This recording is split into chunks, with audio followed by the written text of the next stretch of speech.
Di ba ate si... Ate, Nam. di ba si Sir Ali yung asawa ni Madam Monera? Eh. Pag sila magpapakain sa BNS eh. Iya. Magpapakain na sila. Matagal naman sila papakain na. Hindi nga, kasi di man umuwi ako, hindi pa sila Oo, nagpapakain na sila 3 beses na yata. Very good. Hindi na lang 5 ang ikutan. Ha? Hindi na lang 4 ang likutan, 5 na. Oo.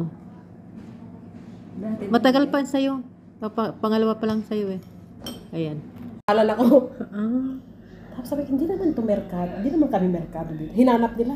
Mm. Buti naririnig ko kung sino yung Riniel. Bumangon. Kapit-bahay lang niya. Kapit-bahay din niya. May pangalan din katulad sa'yo. Oo. Pero yun, yung Riniel na yun, lalaki talaga. Hmm. Di narinig ko, lumabas ako.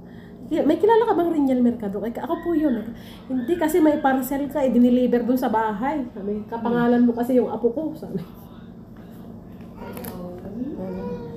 مرينا في نعم. بعد حاجة عبد الرزاق Eh, too much, madam. Don't worry.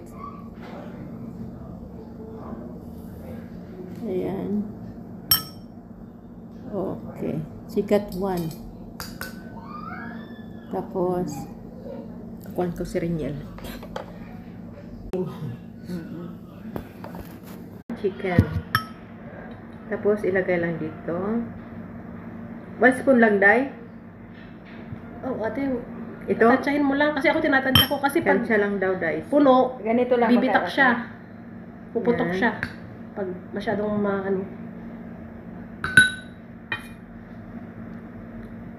Sabi ko nga, mas mainam pa tong spring roll gagawin ko kaysa yung kebab.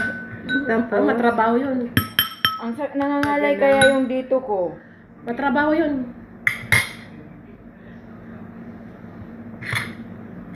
patingin gano'ng kalaki.